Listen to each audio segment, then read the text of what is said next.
Now a response from Dr. Darrell Bock. He is Research Professor of New Testament at Dallas Theological Seminary. Well, I want to begin the rebuttal by agreeing with Dr. Borg about something, and that is that the issue is, in my judgment, a paradigm difference, but I want to disagree with the way he wants to handle it and also from the response from Dr. Schmidt. I think we have to distinguish between what a person believes and what they think they can show about what they believe. And I think tonight is about the second and not the first. We are attempting to argue that a strong and solid case for historicity exists for the basic elements of the crucifixion-resurrection account, and that this approach is far more plausible than the claim that the language is metaphorical or poetry plus, or that the historicity of these events does not matter. So what I am arguing for here is something I believe we can show is going on. I also want to start off by talking about the nature of Scripture and the claim that traditions about Jesus grow and develop as they are written to address different audiences. And I will note that the early audiences were Jewish and the subsequent audiences were primarily Greek, and that there are two voices in the material, the voices of Jesus on the one hand and of early Christian communities that are reflected in those texts. I think that description is broad in its truth, and there is a wide variety and great diversity in how that mechanism is seen, and that's why we had the earlier exchange about the nature of authorities. But what I'm arguing here is that the seed of this tradition, where it starts its growth, comes from a historical starting point, not a metaphorical starting point. And that contrast is purposeful because the seed is historical, and then the explanation develops around that seed, which is historical. And that seed developed in a Jewish context, and that brings me to my next point. You see, one thing that hasn't been said yet tonight is that in Judaism, there was not a belief previous to Jesus' resurrection that an individual would be resurrected in history and in time apart from a belief in a generalized resurrection for all at the end of time. That's unique. There is no Jewish text that we have that creates the metaphor of the mere poetry plus approach on a historical ground that we know of. Now, resurrection was not the general term for life after death. There were various approaches to resurrection. There was the option of immortality of the soul. This is mentioned by Philo in On Abraham 2:58. It's mentioned in Josephus in his Jewish War 372, when he talks about the immortality of the souls, and he says he's talking like a philosopher. It's mentioned in 2 Maccabees as well. We also have the picture of bodily resurrection.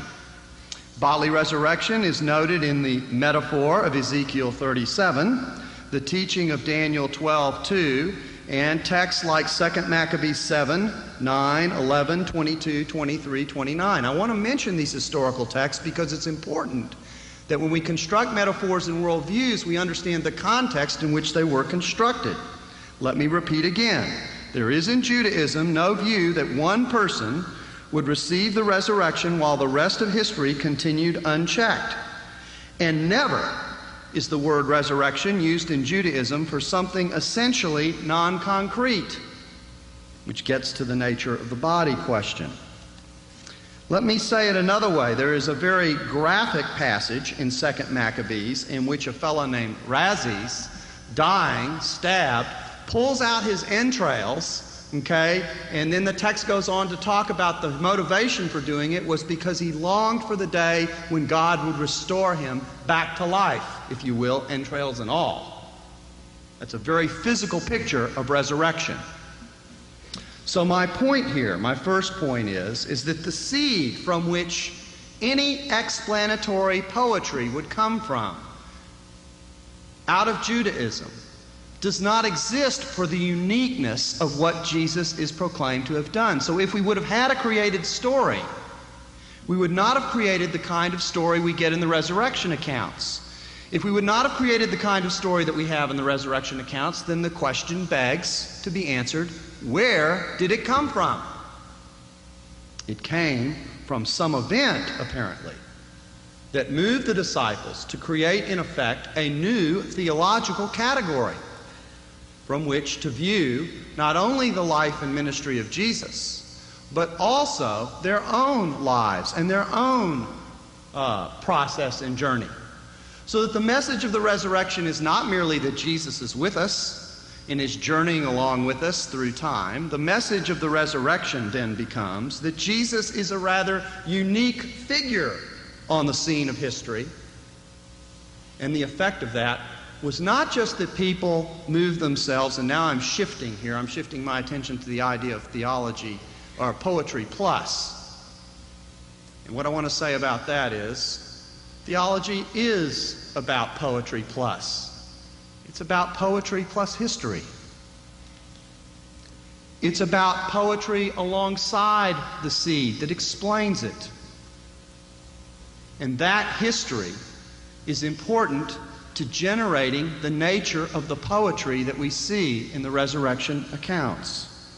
And so what we get is not a Christianity that emphasizes that we are to ally ourselves to some type of ideology or ethic that says no in a vindication, in Jesus' vindication, to some type of domination system, although there are elements of that to Jesus' teaching. That's not the primary emphasis. What we get as a result of resurrection is not ideology, not ethic, but worship.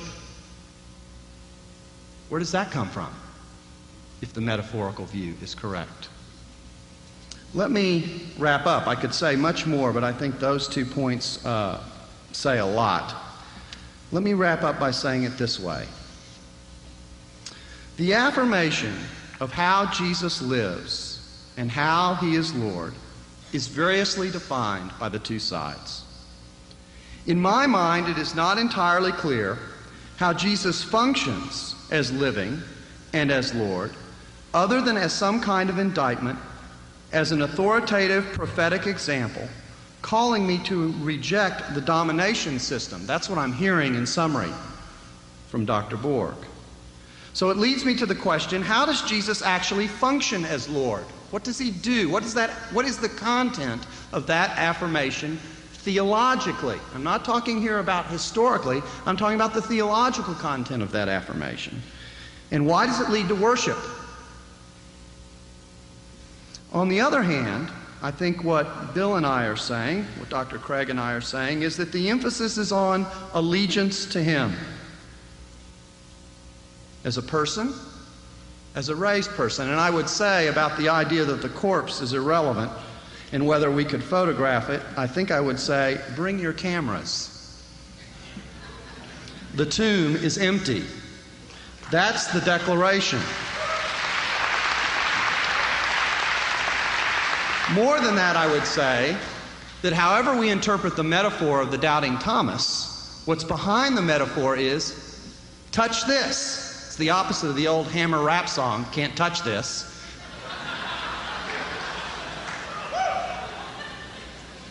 Now, please, the point is not to be funny.